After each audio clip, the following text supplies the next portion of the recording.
Pour faire une très brève présentation, je suis très content d'animer la présentation de Christophe, parce que Christophe a été président de la REV plus d'1 an. Donc il connaît bien la REV et on est très content de l'accueillir aujourd'hui pour parler des européennes, et c'est d'autant plus d'actualité qu'il y a les élections européennes l'année prochaine. Et sans en dire trop, tu m'as dit que ça fait des dizaines d'années peut-être qu'on n'a pas vu une occasion comme ça pour les animaux, donc c'est un sujet vraiment extrêmement important. Et Christophe est aussi porte-parole de la Fondation Brigitte Bardot. Voilà, donc je vous laisse avec Christophe. Merci Victor. Et merci la REV. Donc, Sébastien, c'est la REV. La révolution, pas le... Ça, c'est juste pour le tacler. Tac. Oui, alors, je vais vous parler effectivement des enjeux des européennes, mais plus exactement des enjeux qui arrivent sur le sujet animaux, parce qu'en fait, on n'a jamais, en tout cas moi ça fait plus de 30 ans que je suis à la Fondation Bardot, et on n'a jamais eu de telle opportunité pour faire progresser la condition animale que les attentes de la présentation des textes de la Commission européenne, et donc les enjeux pour l'année prochaine au niveau des discussions du Parlement et du Conseil. Donc avant de vous parler des différents enjeux, je vais rapidement vous refaire un peu un contexte, comment ça se passe au niveau de l'Union, à savoir que le Parlement, donc, pour lequel il y aura un vote en juin prochain, est la seule institution européenne qui justement est élue, enfin les membres sont élus par suffrage universel direct. Et donc la date de l'élection, c'est le 9 juin 2024, un tour, n'oubliez pas, un tour, très important. Et donc, ce qui se passe, c'est que pour tous les pays qui disposent de plus de 35 sièges au Parlement, il y a un seuil qui doit être franchi pour pouvoir avoir des élus. Le seuil, il est entre 2 et 5% des votants. Donc, des bulletins doivent être prononcés. Donc, la France a choisi de prendre 5%, donc le seuil le plus élevé, c'est-à-dire que tous les votes en dessous de 5% ne seront pas pris en compte, enfin du moins il n'y aura pas d'élus. C'est pour ça que, par exemple, le Parti animaliste avec 2-2 lors des précédentes élections a fait un bon score, objectivement, et a permis aussi de parler du sujet, et mieux que Force ouvrière, un peu quasiment comme le Parti communiste, mais pour autant, tous ces partis n'ont aucun siège au Parlement européen. Donc là, juste un petit tableau sur la répartition actuelle au Parlement européen. Et c'est assez intéressant parce que vous voyez que le parti le plus important, c'est le PPE, c'est les droites européennes. Donc en France, c'est LR en gros. Deuxième parti, c'est le Parti socialiste, pour schématiser, donc des gauches. Donc on voit qu'au niveau européen, on reste un petit peu sur l'équilibre qu'avait la France jusqu'à présent, donc droite-gauche. Mais au final, la France n'est plus du tout sur ce schéma-là, puisque vous le voyez, LR avec 8 élus, la gauche 7, c'est même pas que le PS, parce qu'il y a aussi Glusman, etc. C'est une représentation très, très faible, mais qui s'explique notamment par Renew, qui est en France représenté par la majorité présidentielle et qui a un peu siphonné les deux. La droite a été aussi siphonnée par l'extrême droite. Vous voyez 18 représentants français au Parlement européen. C'est énorme. Et c'est d'autant plus, au-delà de la politique qui est défendue par ce groupe, c'est un affaiblissement de la représentation française, puisque vous voyez, c'est des groupes qui ne sont pas majoritaires et donc qui font moins entendre leur voix. Donc la répartition actuelle, elle est un peu bizarre. Donc les écolos sont toujours très forts quand même au niveau de la France, puisque c'est les troisièmes représentés, enfin en termes de nombre en tout cas, au Parlement. Et il peut y avoir des forces de blocage, comme on l'a vu avec la loi de restauration de la nature, hein, qui a fait l'objet d'un vote il n'y a pas longtemps, où le PPE et l'extrême droite se sont alliés pour essayer de mettre en échec le texte qui est passé tout juste. Et donc cette loi, qui était quand même un peu vidée de son sens par différents amendements, doit restaurer des lieux non exploités par l'homme, que ce soit au niveau des milieux terrestres et maritimes. Donc c'est en plus une loi qui était très observée par la Commission européenne pour le texte dont je vais parler maintenant, parce que justement, si ce texte, cette loi, aller dans le mur, ça pouvait affaiblir l'objectif et puis l'ambition de la Commission européenne pour les textes à venir. Parce que le but, quand un texte sort de la Commission, c'est quand même qu'il aille au bout de son vote. Donc la Commission, effectivement, prend l'initiative des textes et ensuite propose, donc il faut garder en tête la pyramide. Donc vous avez la Commission européenne qui propose un texte et la lecture se fait en même moment au Parlement européen et Conseil des ministres. Conseil des ministres de l'Union, c'est représenté par les ministres nationaux. Donc vous avez le Conseil Agri, Conseil environnement, etc. Donc qui... Pour l'agri, c'est Féno, évidemment, et le Parlement européen. Donc maintenant, on est sur des procédures de codécision, c'est-à-dire qu'il y a égalité entre le Parlement et les conseils. Précédemment, on était plutôt sur un avis du Parlement européen. Donc, d'où la nécessité d'avoir un Parlement européen fort, parce que c'est celui, dans la balance, c'est lui qui peut être avec nous plus que le Conseil des ministres. Alors oui, à noter que la Commission européenne, en fait, prend l'initiative, mais elle peut être aussi conduite à prendre l'initiative via les initiatives citoyennes européennes, notamment. Et on va le voir pour les animaux, ça a été beaucoup ça. Ou alors par des résolutions aussi prises par le Parlement qui demandent à la Commission d'agir. Alors pourquoi ce texte attendu de la Commission est ambitieux ? C'est en grande partie par la personnalité du commissaire Agri, qui est assez contesté parce qu'il est très très à droite, mais par son passé, en fait, il était déjà notamment membre de la Cour des comptes européenne et dans ce cadre-là, il avait travaillé sur un audit sur le bien-être animal dans l'Union et qui avait relevé justement beaucoup d'infractions sur les conditions d'élevage, de transport et d'abattage. Et avant ça, il était député. Et en tant que député, il a présidé l'intergroupe sur la condition animale du Parlement européen. Donc moi, je le connaissais plus à cette époque-là. Donc c'est quelqu'un qui a sincèrement un intérêt pour les animaux. Et c'est aussi le pourquoi on doit absolument profiter de son mandat qui arrive à échéance l'année prochaine pour avoir un texte qui soit ambitieux et qui arrive au vote final.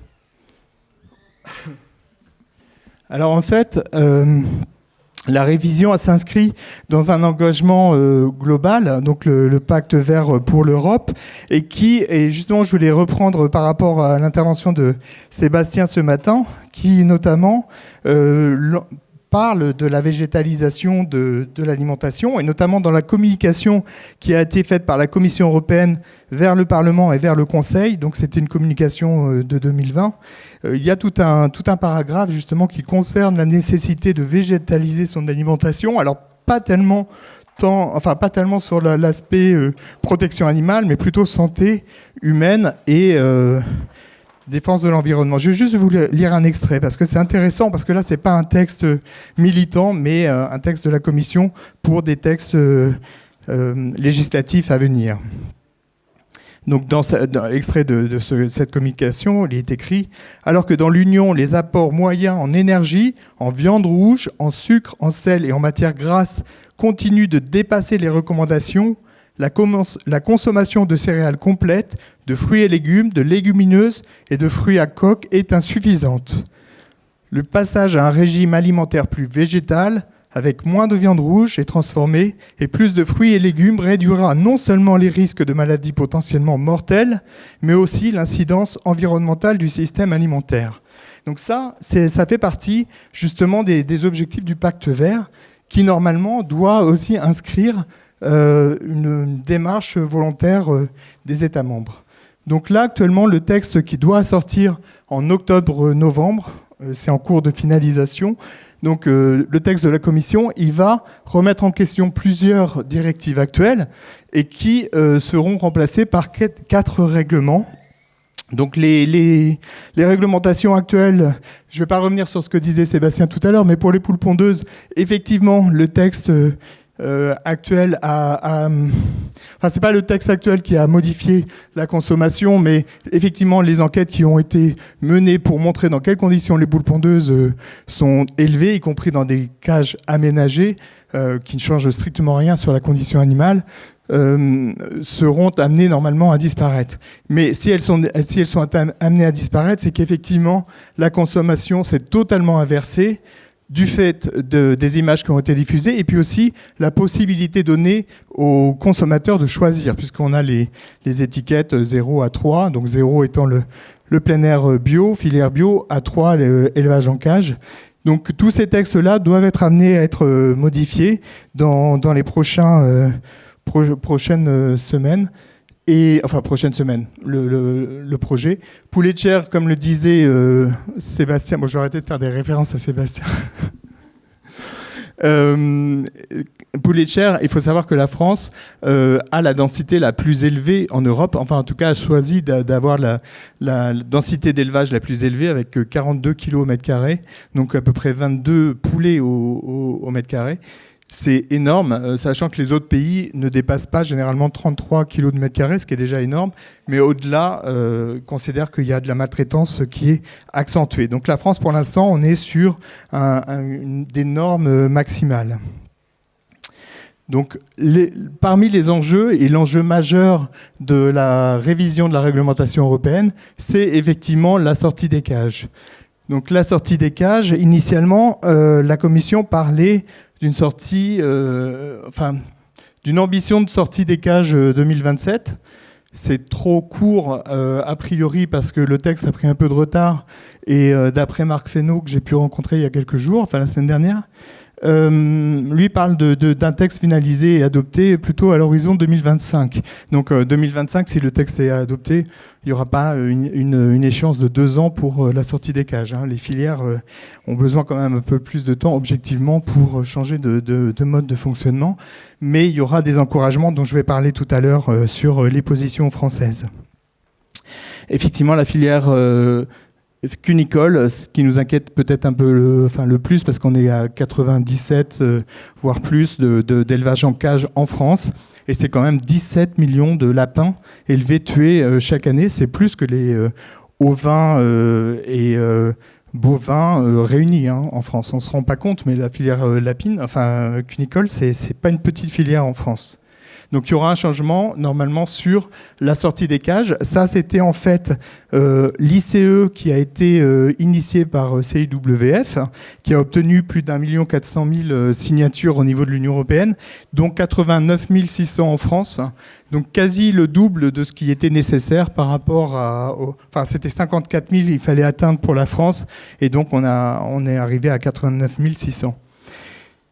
Il faut également savoir que après l'adoption de l'ICE, effectivement, la Commission européenne s'est engagée à y donner une suite favorable pour la sortie des cages, pour les poules pondeuses bien sûr, mais aussi les truies, les veaux, les lapins, les poulettes, poulets de chair reproducteurs, poules pondeuses reproductrices. Ça, c'est un point très important parce que les reproducteurs ne sont pas toujours couverts, enfin actuellement, ils ne le sont pas du tout, couverts par la réglementation.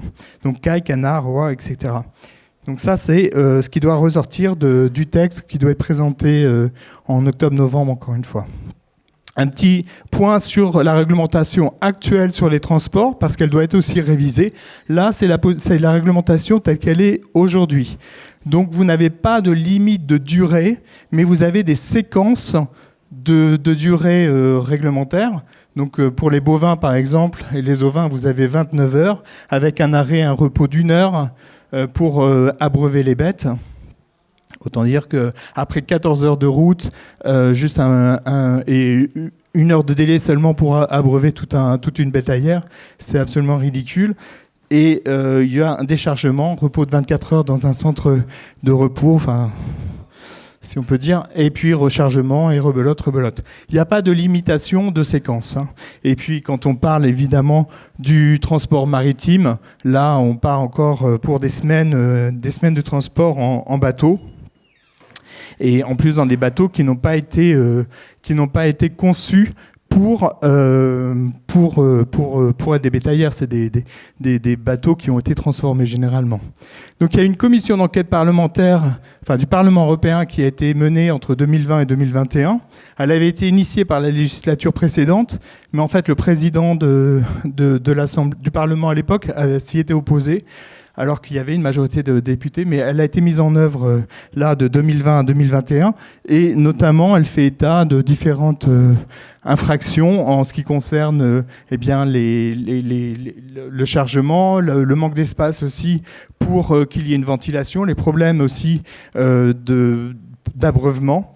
Parce que vous avez des camions qui sont conçus, par exemple, pour les ports où il y a des tétines, normalement, et qui peuvent transporter des ovins, et les ovins n'ont pas accès, n'arrivent pas à aller s'abreuver sur les tétines.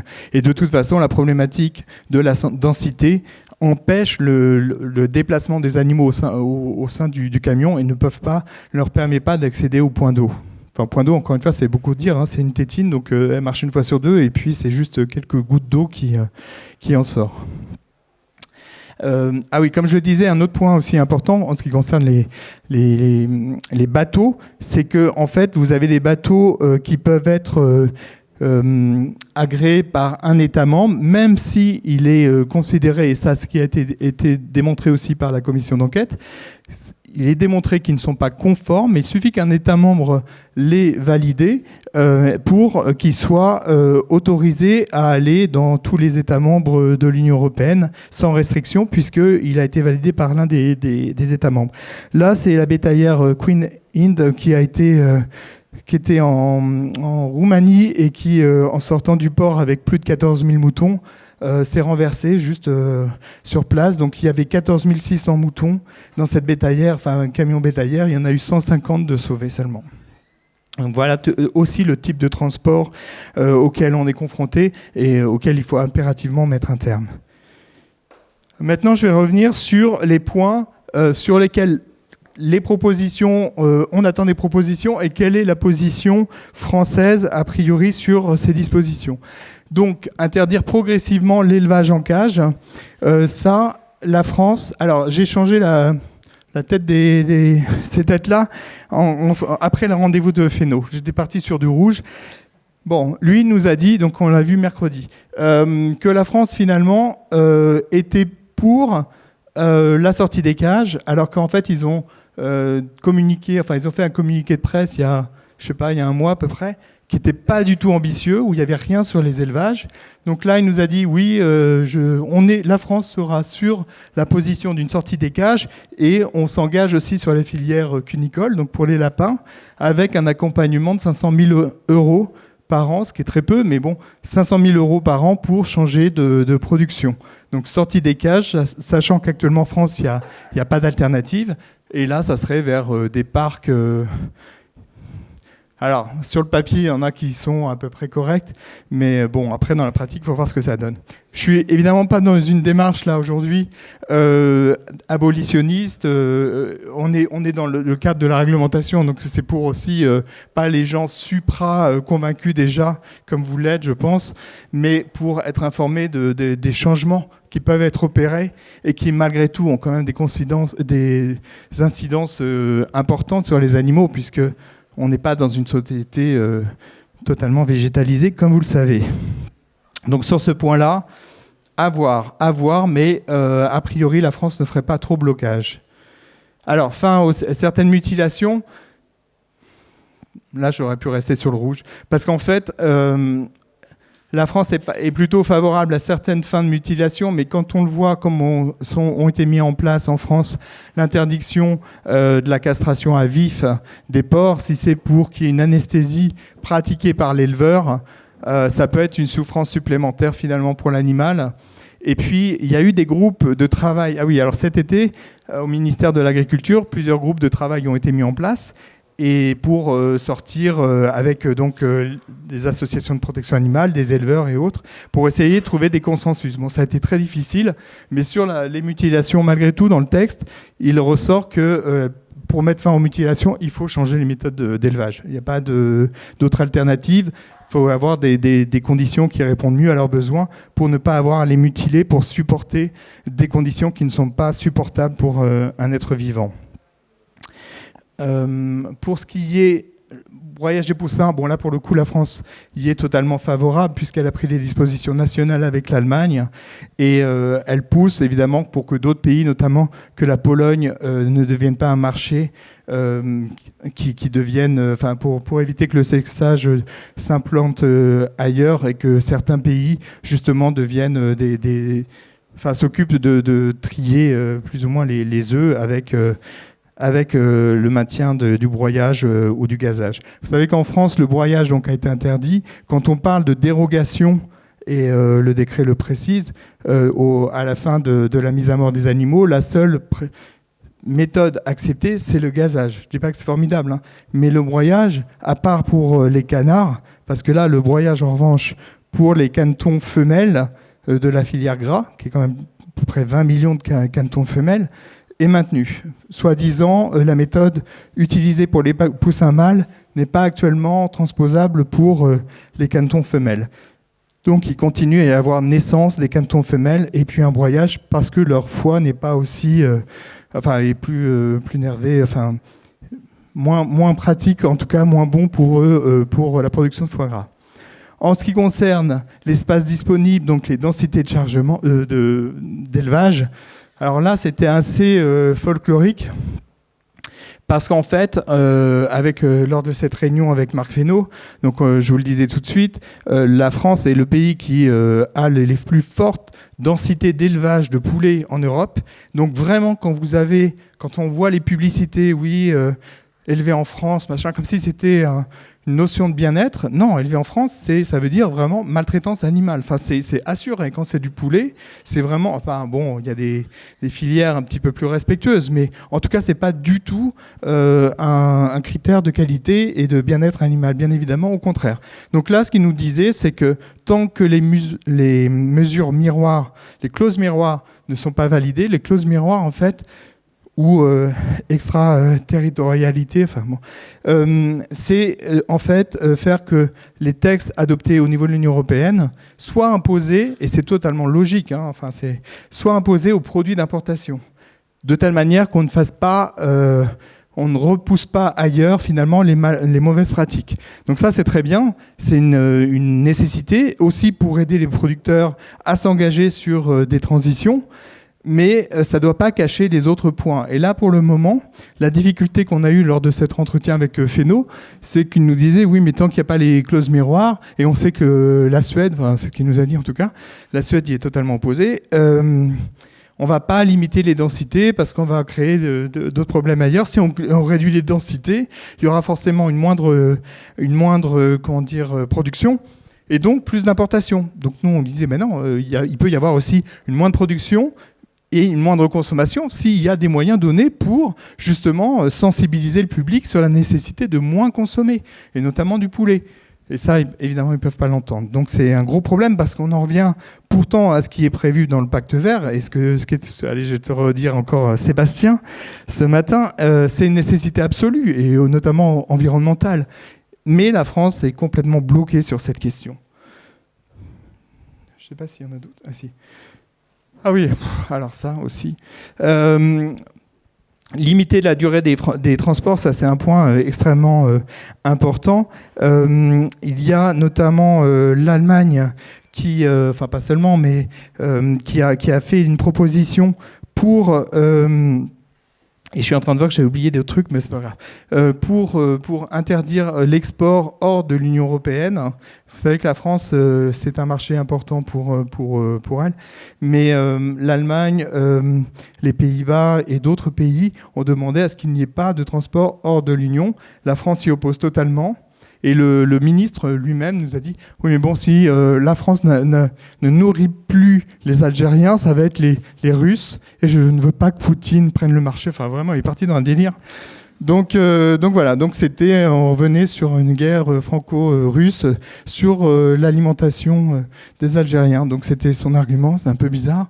Donc ça va être difficile. Je pense que sur les transports, on n'aura pas d'avancée de la France. Je dois rencontrer Clément Beaune dans quelques jours, mais bon, il n'a pas un poids non plus énorme sur la question.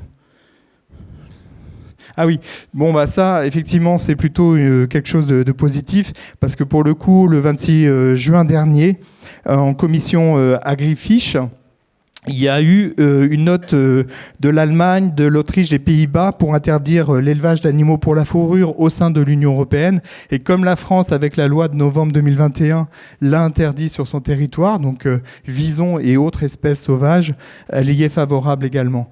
Donc ça, c'est plutôt pas mal parce qu'il reste quand même, bon, même si plusieurs pays ont pris des dispositions pour les interdire, il reste quand même beaucoup de pays qui élèvent des animaux sauvages pour la fourrure. Et là, ça ferait partie du pacte de la Commission européenne d'interdire l'élevage d'animaux sauvages, puisqu'on exclut les lapins, qui est une filière qui économiquement encore se tient avec la fourrure et la chair. Mais bon, si pour toutes les autres espèces, on pourrait peut-être en sortir. En tout cas, c'est aussi la volonté du texte de la Commission européenne. Et au-delà de ces textes attendus, effectivement, lors de la prochaine législature, mais avec sûrement après le vote aussi, le changement aussi de commission. Donc il faudra attendre la nouvelle commission pour voir quelles sont ses ambitions. L'expérimentation animale, la directive 2010 doit être revue. On verra quelles sont les ambitions de la prochaine commission sur la question, mais il y a une nécessité aussi là-dessus. La liste positive pour le commerce des espèces non domestiques, ça, il y a un texte national qui a été adopté aussi par la loi de novembre 2021, mais qui reste complètement flou, voire qui ne change strictement rien sur les conditions actuelles. Vous savez que la loi de novembre 2021 fixe notamment l'interdiction des ventes de chats et chiens en animalerie à partir du 1er janvier prochain. Pour autant, toutes les autres espèces restent possibles à la commercialisation. Et le problème, c'est qu'il y a des espèces qui peuvent être même invasives, enfin qui peuvent être dangereuses pour la biodiversité, qui sont toujours vendues. Donc la liste positive doit fixer les espèces qui sont potentiellement commercialisables en tant qu'animal de compagnie.